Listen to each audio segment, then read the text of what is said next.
So, picture this.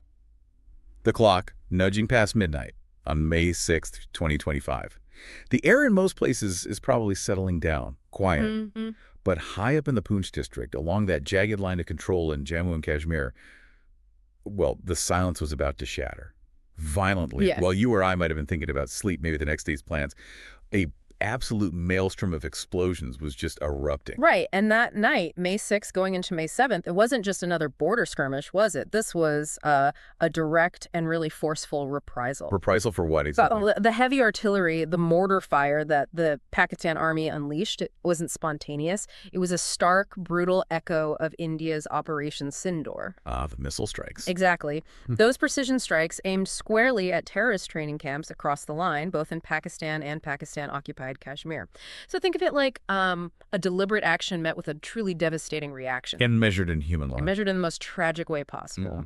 Human lives lost. And the accounts we've seen describe this shelling as intense, not just a few shots fired. Oh, absolutely not. We're talking intense, sustained bombardment.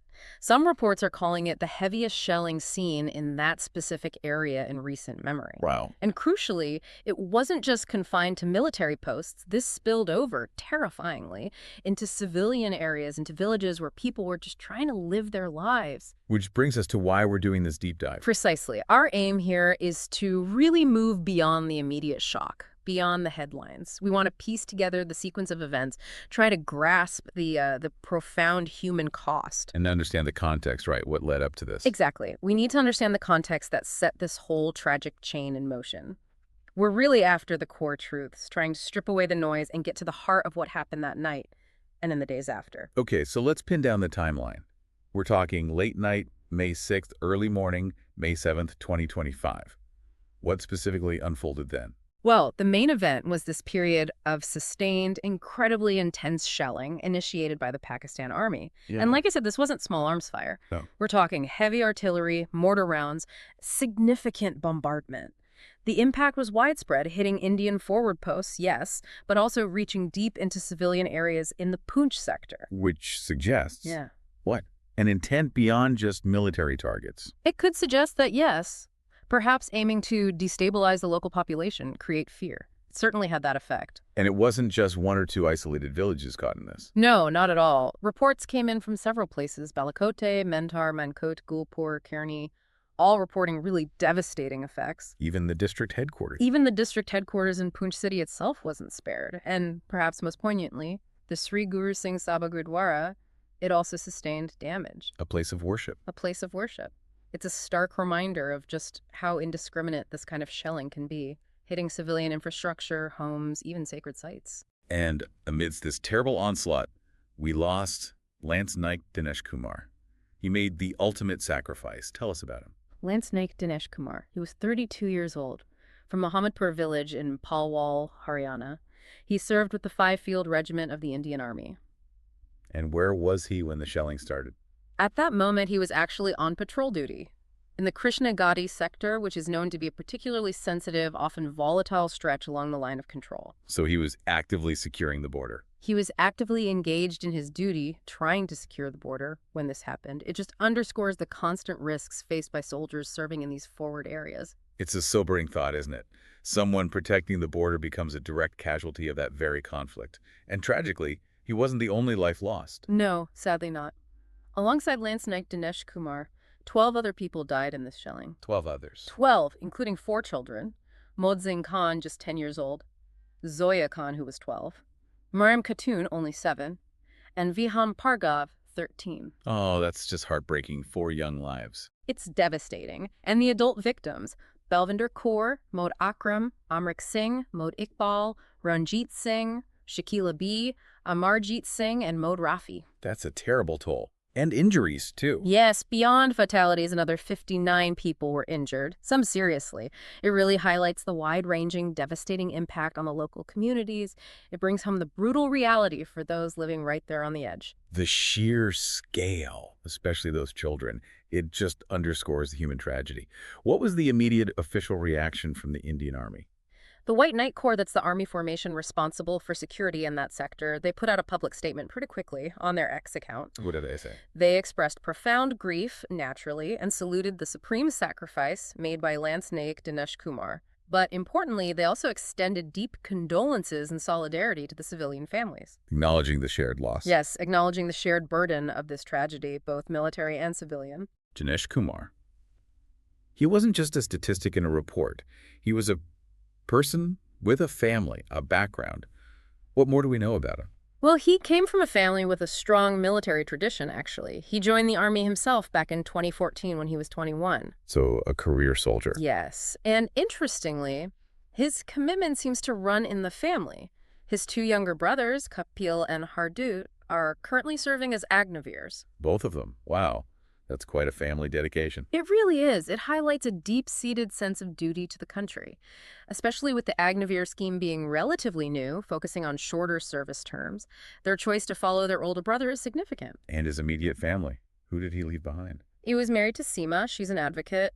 And in a particularly tragic detail, she's currently expecting their third child. Oh, no. Yeah. He was already a father to two children, a young son, Darshan, and a daughter, Kavya. This loss, it's undoubtedly left a huge void, a future they now face without him. I can't even imagine the pain, especially with a child on the way. His father's words were very powerful too, weren't they? They really were.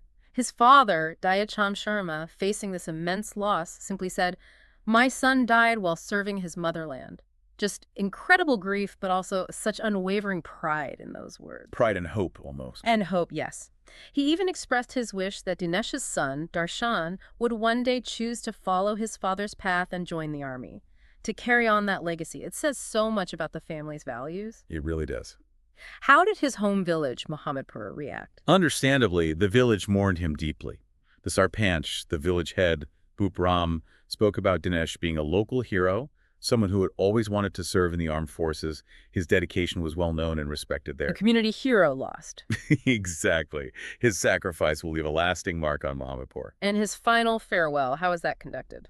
His last rites took place on May 8, 2025. He was given full military honors as befitting a soldier fallen in the line of duty. Was there a large turnout?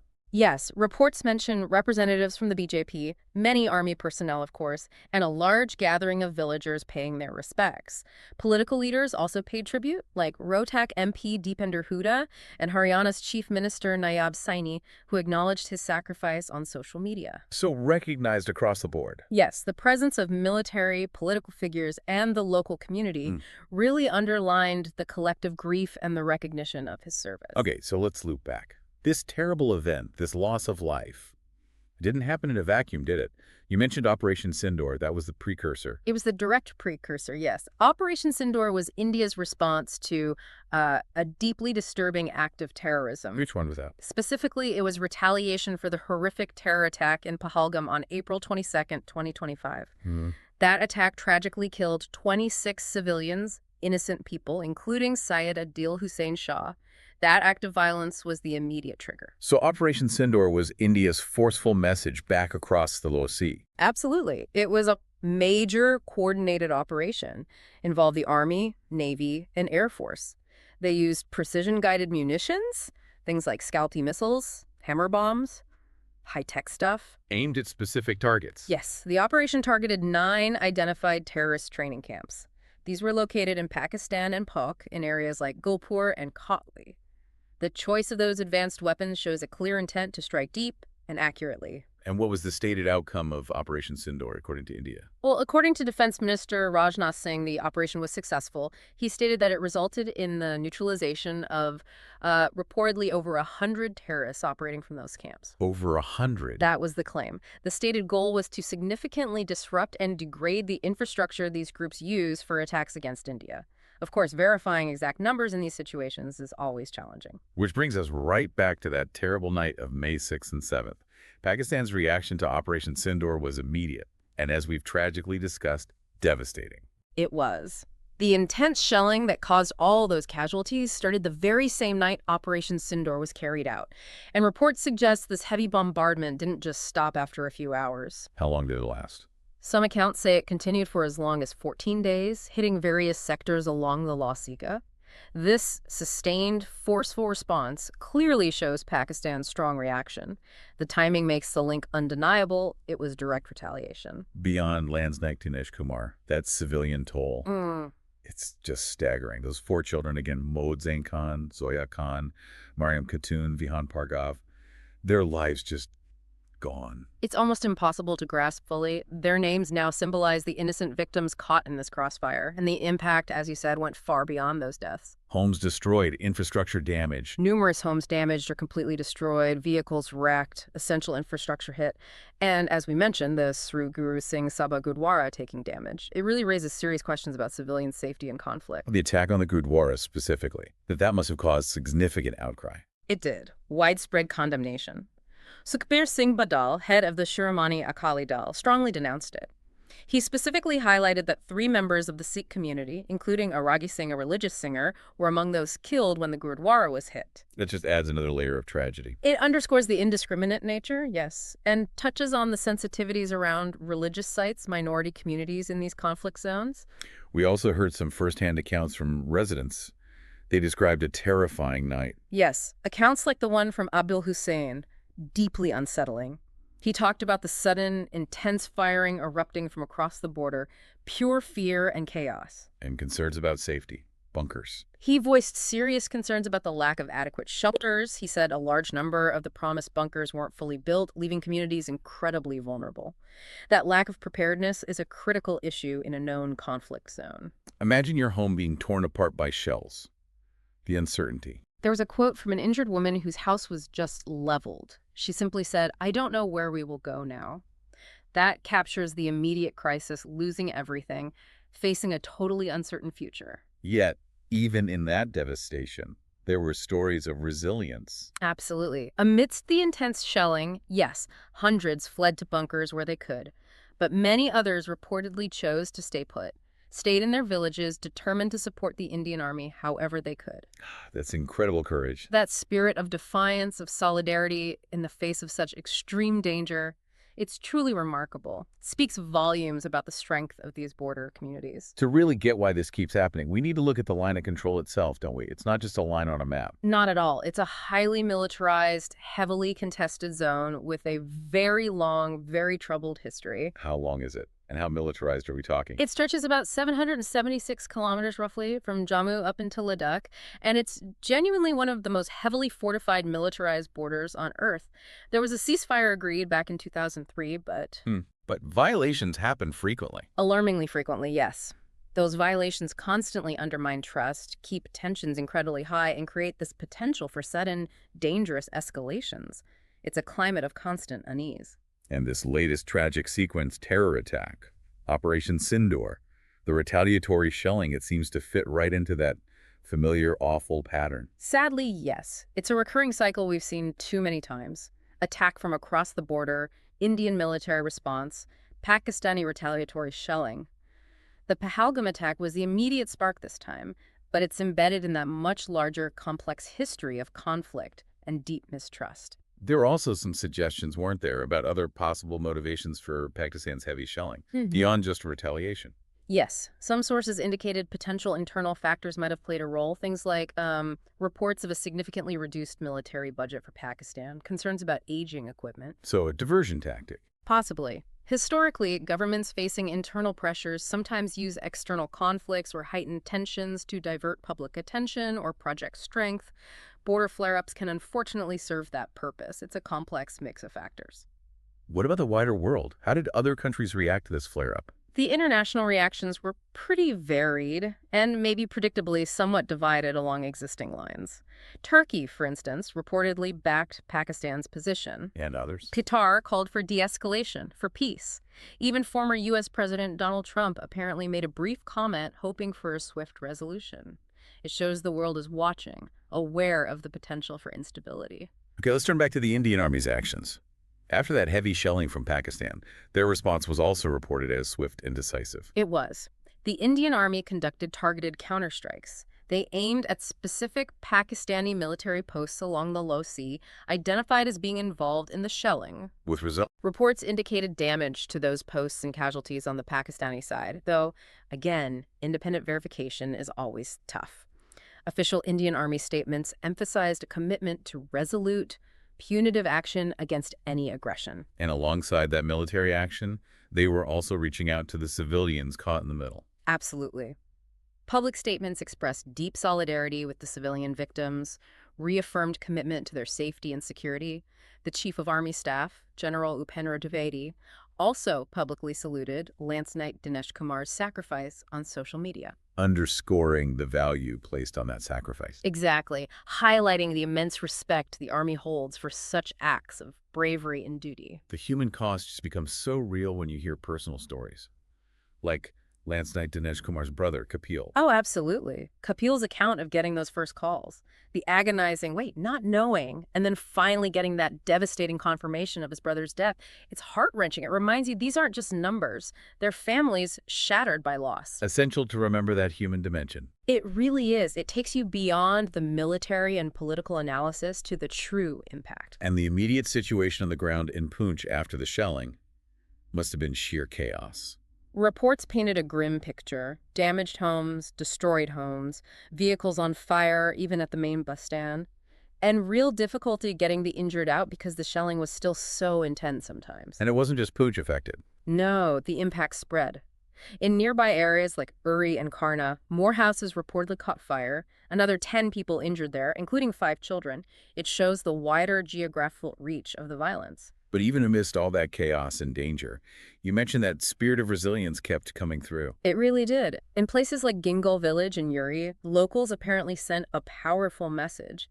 They said they were ready to stand with the army, defend their homes, even while under direct threat. Incredible determination. Just unwavering courage and that deep connection to their land, even facing such adversity, it's truly inspiring. When Lance Naik Dinesh Kumar's body was brought back to his village, Gulabad, that must have been an incredibly powerful emotional moment. Described as profoundly moving, yes. Huge numbers of villagers, army personnel, local politicians, all gathered to pay their final respects. With full honor. Full state honors provided by the district administration, a clear recognition of his sacrifice, his service. The mix of people there really underscored the collective sense of loss and the high regard he was held in. And tributes came from across the country, not just locally. Yes, widespread expressions of grief and tributes to his bravery nationwide. The Army reiterated its commitment to citizen safety, and practically the government closed schools and colleges in 5 border districts for safety. A necessary precaution. Absolutely, protecting students and staff in those vulnerable areas. Looking ahead then, what are the potential longer-term implications here? Well, Operation Sindoor might have disrupted some terror networks temporarily, but the line of control itself, it remains incredibly volatile, highly sensitive. So no easy fixes. Definitely not. Finding lasting diplomatic solutions is crucial, but it's incredibly complicated by the long, bitter history of mistrust.